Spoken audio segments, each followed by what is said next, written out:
Bismillahirrahmanirrahim. Assalamualaikum warahmatullahi wabarakatuh. Halo teman-teman semua, mari kita mempelajari bangun ruang sisi lengkung tabung. Bismillahirrahmanirrahim. Teman-teman, apa sih itu tabung? Bagaimana bentuk tabung? Lalu, pernahkah kalian melihat kemasan kaleng minuman?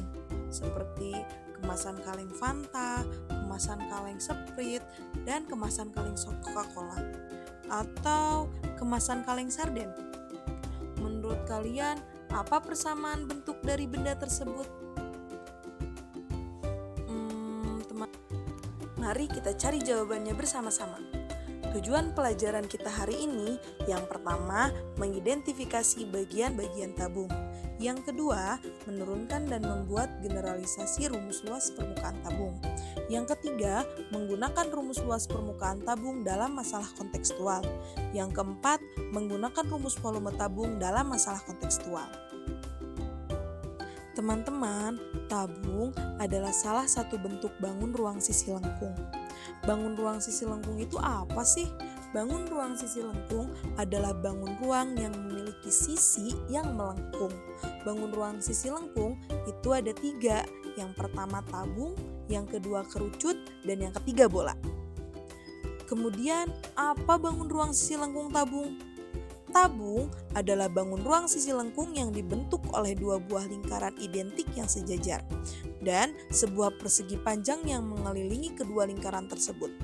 Tabung memiliki 3 sisi, yakni 2 sisi datar dan 1 sisi lengkung.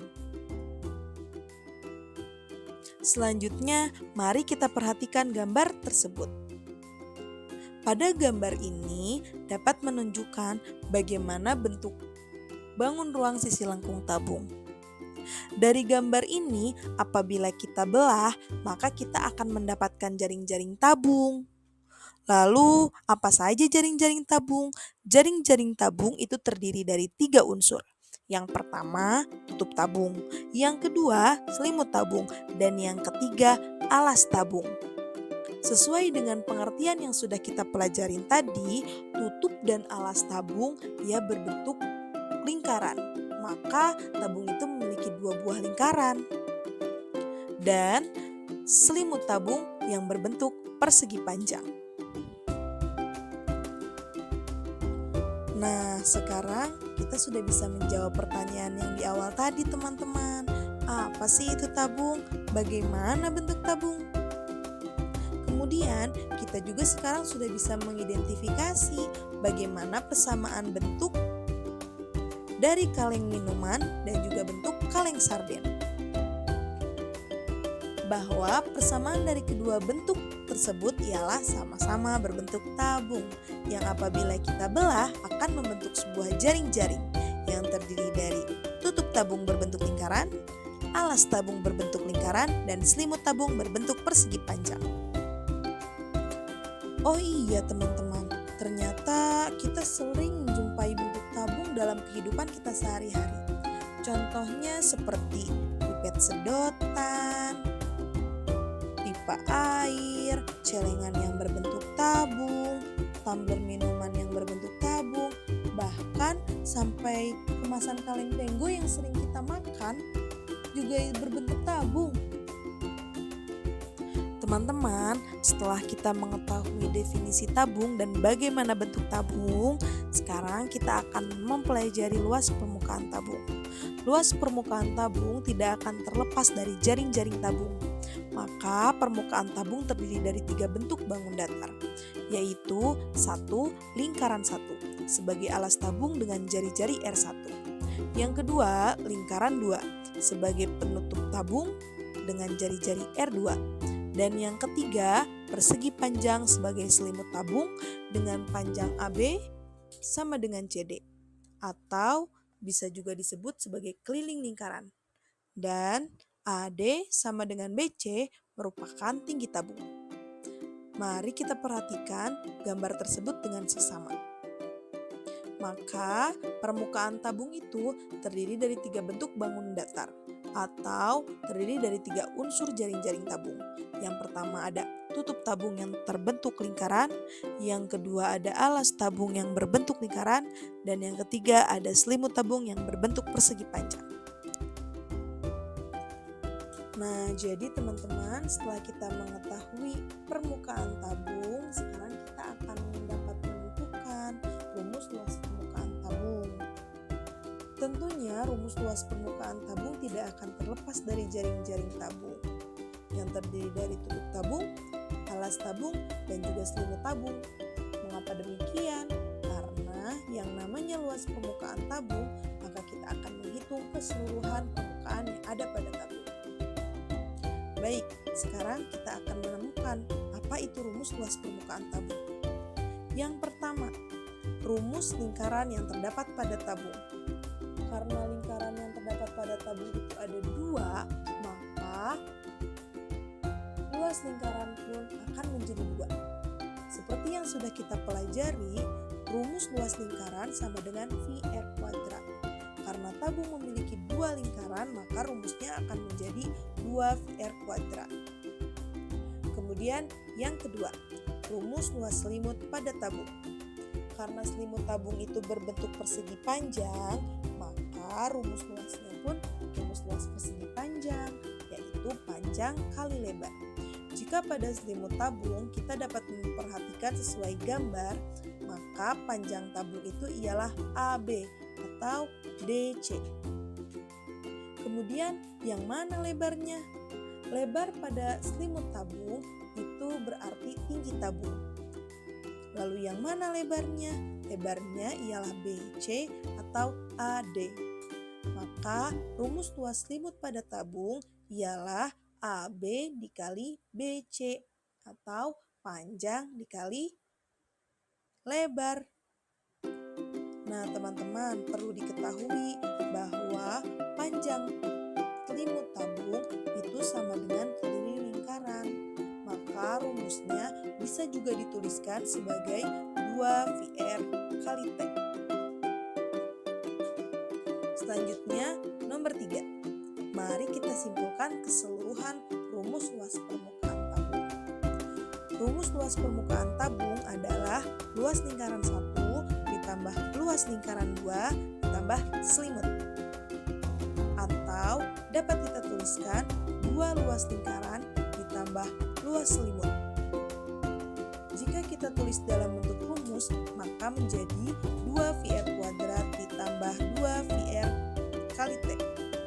Atau lebih sederhananya lagi, dapat kita tuliskan rumus luas permukaan tabung adalah 2VR dikali R ditambah T, yang mana R ini merupakan jari-jari tabung dan T merupakan tinggi tabung. Nah, teman-teman, supaya kita makin paham dengan pembahasan rumus luas permukaan tabung, sekarang mari berlatih yuk. Di sini terdapat sebuah soal, yaitu sebuah pabrik membuat wadah cat berbentuk tabung dengan data ukuran wadah seperti berikut ini. Tinggi tabung 14 cm, diameter alas 14 cm, bahan pelapis luar stiker plastik dijual per meter persegi dengan harga 10.000 per meter persegi. Lalu pertanyaannya, berapakah biaya bahan pelapis untuk 50 wadah cat? Menurutmu, jika diameter tetap tetapi tinggi dinaikkan menjadi 28 cm, apakah biaya pelapisan akan bertambah menjadi 2 kali lipat? Berikan alasannya. Mari kita lakukan langkah penyelesaiannya. Oh iya teman-teman, jangan sampai lupa rumus luas permukaan tabung ya, karena untuk menyelesaikan soal tersebut kita membutuhkan rumus luas permukaan tabung, yaitu 2VR dikali R ditambah T, yang mana R itu merupakan jari-jari tabung dan T merupakan tinggi tabung. Lalu V-nya apa? V itu ia memiliki nilai 22/7 atau 3,14.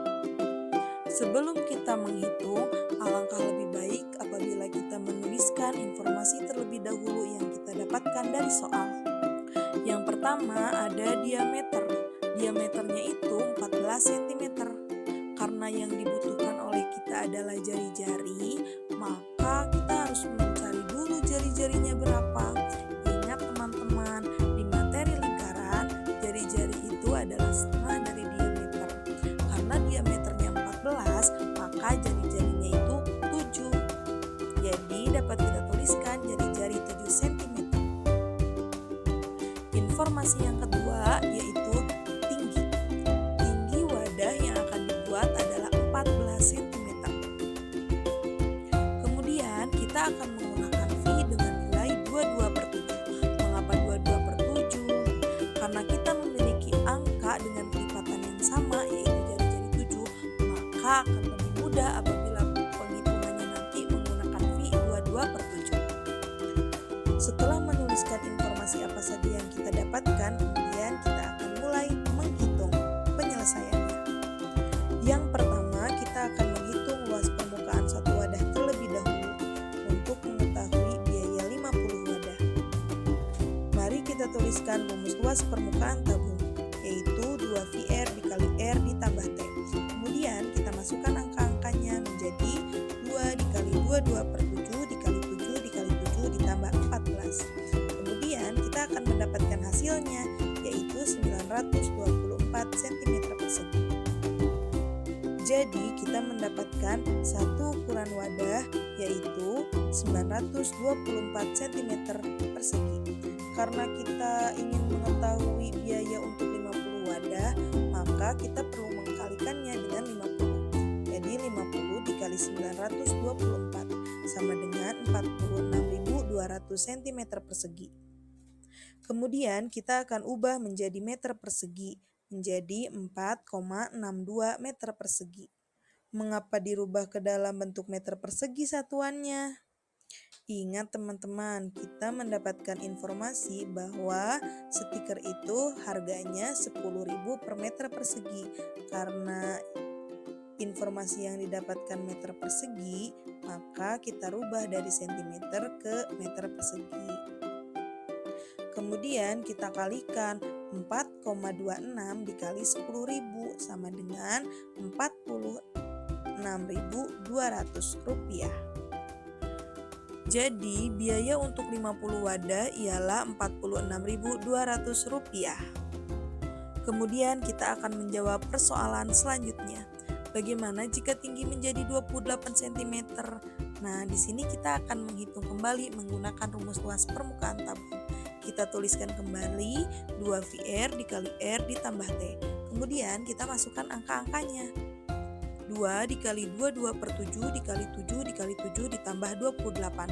Ingat ya teman-teman, tingginya kita ubah menjadi 28 cm. Setelah dihitung, kita akan mendapatkan hasil 1.540 cm persegi. Mari kita simpulkan hasil jawaban kita. Luas awal sebelum tingginya diganti yaitu masih 14 cm memiliki luas sebesar 924 cm persegi dengan biaya 924 perak per wadahnya. Adapun setelah tingginya diganti menjadi 28 cm, maka luasnya menjadi 1.540 cm persegi dengan biaya per wadahnya itu 1.540 perak. Maka biaya tidak menjadi 2 kali lipat karena luas alas tetap sama, hanya bagian selimut yang bertambah. Jadi biaya pelapisan hanya naik sebagian, tidak 2 kali lipat. Akhirnya teman-teman, kita berhasil menyelesaikan soal juga. Nah teman-teman, agar pemahaman kita makin bertambah mengenai luas permukaan tabung, mari berlatih kembali yuk. Terdapat sebuah soal. Ratu membeli kertas stiker berukuran 60 cm x 40 cm untuk menutup sebuah kaleng biskuit berbentuk tabung. Kaleng tersebut memiliki diameter 14 cm dan tinggi 20 cm. Ratu ingin menutup seluruh permukaan kaleng termasuk bagian atas dan bawahnya. Apakah ukuran kertas stiker yang dimiliki Ratu cukup untuk menutupi seluruh permukaan kaleng biskuit tersebut? Coba tuliskan langkah pengerjaannya di buku tulismu.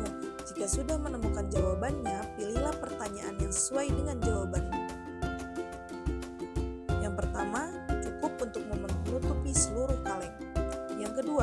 tidak cukup untuk menutupi seluruh kaleng. Yang ketiga, luas kertas yang dibutuhkan untuk kaleng 2400 cm. Dan yang keempat, luas kertas stiker yang dimiliki 1188 cm. Teman-teman, kita cari jawabannya yuk. Selamat mengerjakan latihan soal berikut. Kemudian jangan lupa dikumpulkan ya tugasnya teman-teman. Baik, cukup sekian untuk materi luas permukaan